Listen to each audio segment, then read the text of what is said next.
Southeast Asia rises in global economic and geopolitical relevance.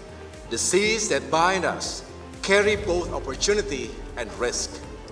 Indonesia is strengthening cross-border maritime connectivity with ASEAN partners to boost regional integration and facilitate trade, ensuring our shared seas become engines of inclusive growth and seamless cooperation. The Indonesia Maritime Week is a response to that reality. We convene here not just to showcase projects or announce policies, but to anchor a long-term vision that integrate dialogue, cooperation, and innovation.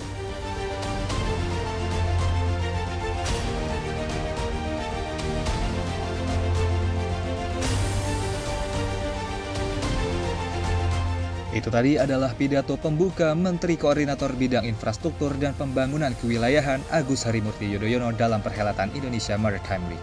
Situasi geopolitik global yang terus memanas, mulai dari kedagangan di Laut Cina Selatan, konflik di Timur Tengah, hingga perubahan jalur logistik global akibat perang Ukraina, mendorong banyak negara meninjau ulang strategi pertahanan dan ketahanan ekonominya. Dalam konteks ini, sektor maritim Indonesia mendapat sorotan sebagai salah satu pilar strategis dalam menjaga stabilitas nasional dan menggenjot pertumbuhan ekonomi jangka panjang. Namun di tengah konflik geopolitiknya yang memanas dan rantai pasok global yang terganggu, sektor pelayaran dan logistik maritim Indonesia justru menyimpan potensi besar untuk tumbuh dan menjadi kekuatan baru ekonomi nasional. Posisi geografis Indonesia sebagai negara kepulauan dan penghubung dua samudera utama dunia memberi peluang besar untuk mengisi kekosongan jalur distribusi regional maupun global. Ya, hawa segar itu tergantung selera orang, tapi kalau saya setuju hawa segar kan termasuk kita merasakan adrenalin ya. Jadi seru, gitu. Makanya tadi saya kan jawabnya Mbak Syaf tanya ya seru gitu kalau nonton perang dagang ini ya seru. Artinya kita bisa ngambil peluangnya dan belum tentu kita kena masalahnya. Gitu. Dan ya kalau peluang-peluang bagi Indonesia tentunya relokasi dari beberapa manufacturing yang mungkin tadinya berpusat di China ada sangat ada, bukan hanya kemungkinan sudah mulai bergerak ke beberapa negara ASEAN termasuk negara kita juga. Sehingga itu jelas definitely adalah sesuai dengan target yang ingin dicapai oleh pemerintah dan juga dunia usaha agar semakin meningkatkan foreign direct investment yang masuk ke Indonesia dan meningkatkan lapangan pekerjaan, investment, dan juga tentunya nantinya adalah flow kargo, baik itu untuk domestic market maupun juga untuk pasar ekspor yang bisa bersumber dari negara kita.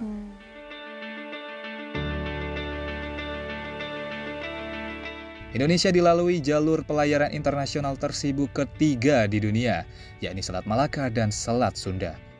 Artinya, Indonesia berpotensi besar menjadi pusat distribusi peti kemas dan logistik kawasan Indo-Pasifik.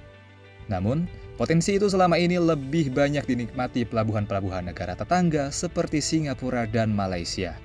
Saat ini, lebih dari 90% ekspor-impor Indonesia masih tergantung pada pelayaran asing. Berdasarkan data Kementerian Perhubungan, volume peti kemas di seluruh pelabuhan Indonesia mencapai lebih dari 18 juta 20 foot equivalent units pada 2024. Naik sekitar 4,8% dibandingkan tahun sebelumnya. Tanjung Priuk, Tanjung Perak, Belawan, dan Makassar masih menjadi pelabuhan utama. Namun, pembangunan pelabuhan baru seperti Kuala Tanjung dan Bitung diarahkan untuk memperkuat logistik luar Jawa dan menargetkan transshipment langsung ke pasar internasional. Tak hanya itu, Indonesia juga mendorong pengembangan pelabuhan Patimban sebagai sentra ekspor otomotif dan pelabuhan Sorong sebagai penghubung logistik timur Indonesia. Ini bagian dari upaya membentuk poros logistik nasional yang efisien, terintegrasi, dan mampu bersaing dengan pelabuhan negara lain. Traffic container kalau kita bicara non komoditi itu pasti menggunakan kontainer. Kami lihat sampai dengan bulan April itu secara nasional itu tumbuh sekitar 5-6%. Apakah ini dampak dari delay 90 harinya Trump atau seperti apa? Saya kurang tahu, tapi faktanya sampai dengan bulan April itu masih tumbuh sekitar 5% dibanding dengan tahun lalu. Semoga saja perkembangan terakhir China dengan Amerika udah seperti itu tidak berdampak negatif kepada Indonesia. Kita bisa mungkin dari sisi ininya bahwa Amerika itu kan nomor 2 setelah Cina, 11%, cukup gede seperti itu. Yeah. Yang tentunya apabila benar kemarin kena impos tarif sekitar 23 atau 43 lupa ya, 43 atau 43 kita 43%. Yeah. Artinya kan berdampak kepada harga barang di Amerika kan tinggi kan. Yes. Yang pada akhirnya demand dari Amerika ke produk Indonesia itu pasti akan berkurang. Betul. Karena harganya mahal. Apalagi produknya kan salah satunya adalah alas kaki dan lain sebagainya. Tekstil. Yang sangat-sangat price sensitive kan seperti itu. Jadi tapi kita berharap sih semoga dan saya yakin negosiasi yang dilakukan oleh pemerintah dengan Amerika bisa berjalan baik, yang pada akhirnya industri-industri yang di Indonesia yang bertujuan ekspor ke Amerika masih bisa bersaing dengan baik. Sayangnya, Indonesia masih menghadapi tantangan besar dalam efisiensi dan biaya logistik. Biaya logistik Indonesia terhadap PDB masih sekitar 22%, jauh di atas rata-rata ASEAN yang hanya 12-14%.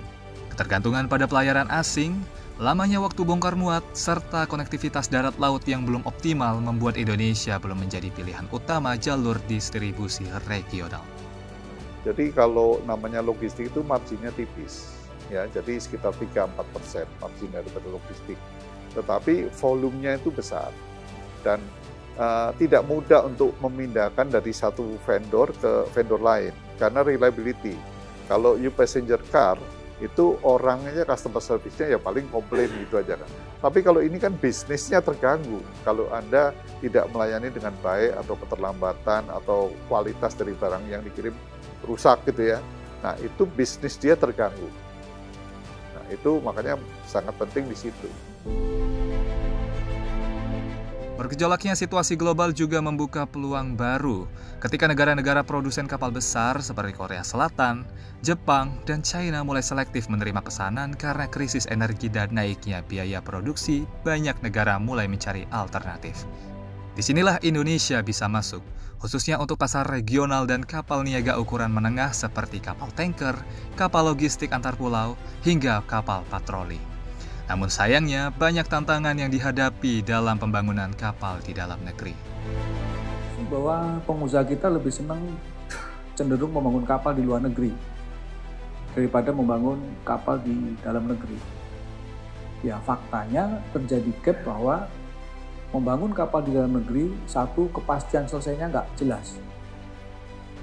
Saya juga pelaku bahwa saya juga pernah bangun 100 kapal, nggak jelas selesainya.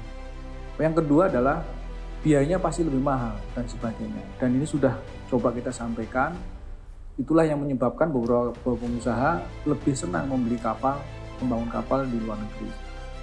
Jadi isu seperti free trade zone seperti di Batam misalnya, dari 250-an galangan kapal itu, maka hari ini 80-an galangan kapal yang survektur rata-rata adalah yang di Batam.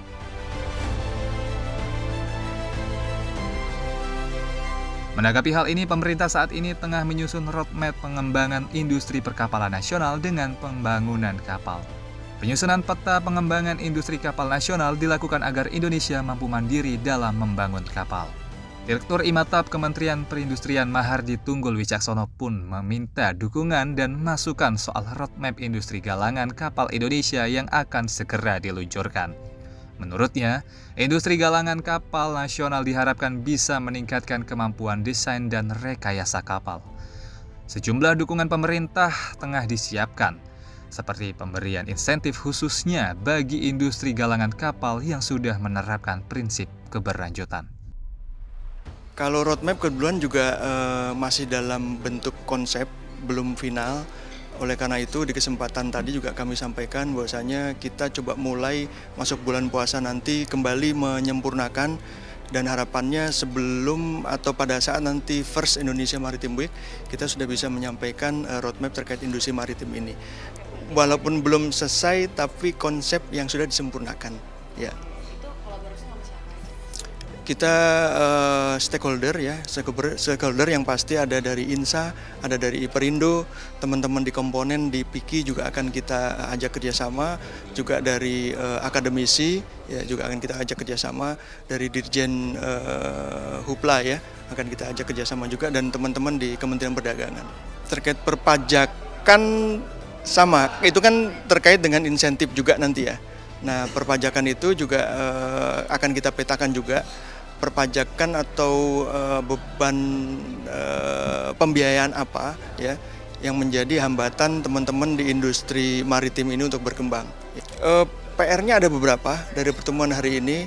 Yang pasti utamanya sekali lagi kita harus sempurnakan dan perbarui roadmap-nya, karena dari roadmap itu kita di Kemenperin bisa kemudian memetakan hal-hal apa yang menjadi bottleneck saat ini untuk kita mengembangkan industri maritim nasional. Sektor logistik dan pelayaran yang tangguh bukan hanya soal pertumbuhan ekonomi, tetapi juga kedaulatan. Dengan memperkuat logistik dalam negeri, Indonesia bisa menekan ketergantungan pada negara lain sekaligus menjadi simpul penting dalam rantai pasok global yang kini tengah mencari arah baru. Momentum global ini tak akan datang dua kali.